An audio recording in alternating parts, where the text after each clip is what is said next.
So మాటలైతే అందరు చెప్తారు. Okay. మాటల మాంత్రికంగా మాట్లాడడమే రియల్ ఎస్టేట్ స్పెషాలిటీ. బికాజ్ ముందే ఒక 2 మాటల్లో ఒక 2 చూపుల్లో కస్టమర్ గురించి మొత్తం ఇన్ఫర్మేషన్ పెట్టేసుకుంటారు హ్యాండ్ లో. కాబట్టి ఎంత వరకు ఆ కస్టమర్ కి అష్యూరెన్స్ ఇస్తారు, ఏ విధమైన అష్యూరెన్స్ ఇస్తారు? ఓకే. సో మా అంటే ఈ సెక్టర్కి వచ్చేసరికి మేము అమ్మేది ఏంటంటే మా మాటలు అండి. మేము మాటలే అమ్ముతాము. సో బికాస్ భూమి కంటే ముందు మా అమ్మేది మాటలు ఫస్ట్. సో మీరు అన్నట్టు కరెక్ట్, మాటలు చాలా చెప్తారు రియల్ ఎస్టేట్లో.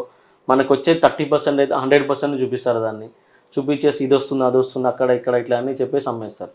ఇక్కడ ఇందా చెప్పింది అన్నట్టు అంటే వీఆర్ ఇంటూ బయోఫార్మింగ్. ఈ బయోఫార్మింగ్లో ఏంటి అంటే వ్యవసాయం. ఈ వ్యవసాయం ఎలా పాసిబుల్ అవుతుంది? మా దగ్గర సాయిల్ టెస్ట్ రిపోర్ట్స్ ఉంటాయి. సో మా దగ్గర కస్టమర్ వచ్చి మీ దగ్గర కొంటాను మరి ఎందుకు కొనాలి అన్న క్వశ్చన్ మా దగ్గరకు వచ్చినప్పుడు we give them all the reports. అంటే సాయిల్ రిపోర్ట్స్ ఏంటి, డేట్స్ రిక్వైర్మెంట్స్ ఏంటి, మేము చేస్తున్న ఈ కల్టివేషన్కి దానికి తగిన మనకి కావాల్సినవి ఉంటాయి కదండి, ఆ కావాల్సినవి ఏ మోతాదులో ఉన్నాయి భూమిలో అవన్నీ చూపిస్తాం.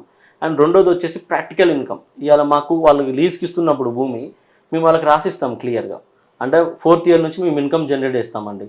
15 years లీజ్ తీసుకుంటాము. 4th ఇయర్ నుంచి 15th ఇయర్ వరకు వాళ్ళకి ఇన్కమ్ ఇస్తాం. సో ఎంత ఇస్తాం అనేది క్లియర్ రాసిస్తాం. అండ్ ఇది కూడా మనకేంటి ఏదో నార్మల్ వైట్ కంపెనీ లెటరేట్స్ మీదనో ఏదో రాసి మనం బాండ్ పేపర్ మీద రాసిస్తాం. ఎప్పుడైతే అది రాసిస్తున్నామో I'm liable to pay them కదండి. డెఫినెట్ నేను వాళ్ళకి అప్పు ఉన్నట్టే. సో లీగల్గా నేను వాళ్ళకి వాళ్ళు పే చేయాల్సిందే డెఫినెట్. సో అది చేస్తున్నాము అంటే డెఫినెట్గా నేను ప్రిపేర్డ్గా ఉంటేనే కదండి చేయగలుగుతాం మనం.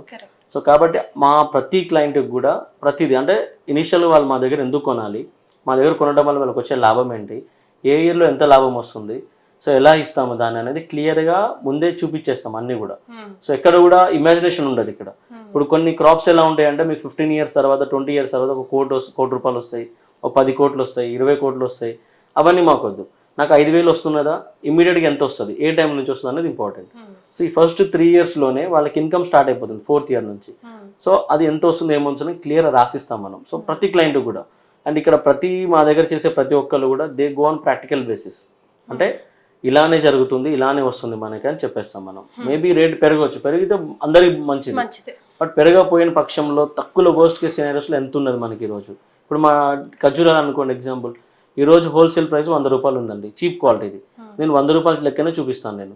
అండ్ నాకు ఒకవేళ 4th yearలో ఇంత దిగుబడి వస్తుంది అనుకుందాం ఎన్ని కేజీల చెట్టు నుంచి, ఆ వచ్చిన దిగుబడికి నేను 50% కన్సిడరేషన్ కింద తీసుకుంటాను. ఎందుకంటే వాతావరణం ఎలా ఉంటుందో మనకు తెలియదు.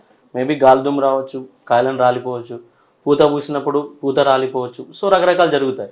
ఇవన్నీ మనసులో పెట్టుకొని క్లైమేట్ని దృష్టిలో పెట్టేసుకొని వాళ్ళకు ప్రాక్టికల్గా ఇంత వస్తుంది మీకు అని చెప్తాం. అందువల్ల సంపంగిని ట్రస్ట్ చేయాలి.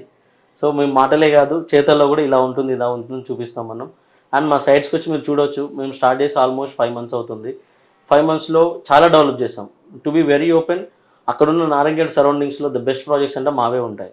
బికాస్ డెవలప్మెంట్స్ పరంగా కానీ ద వే మనం శాంపుల్ ప్లాంటేషన్ చేసిన విధానం కానీ, ఇప్పుడు ప్లాంటేషన్ స్టార్ట్ చేసిన విధానం కానీ, నెక్స్ట్ మా రిసార్ట్ వర్క్స్ కానీ అన్ని విధాలు కూడా పర్ఫెక్ట్. అండ్ ద సేల్స్ పరంగా మాకు రిజిస్ట్రేషన్స్ ఎప్పుడైతే మా దగ్గర తీసుకుంటారో రిజిస్ట్రేషన్ పాయింట్ ఆఫ్ వ్యూలో చాలా స్పీడ్గా అవుతుంది వాళ్ళకి.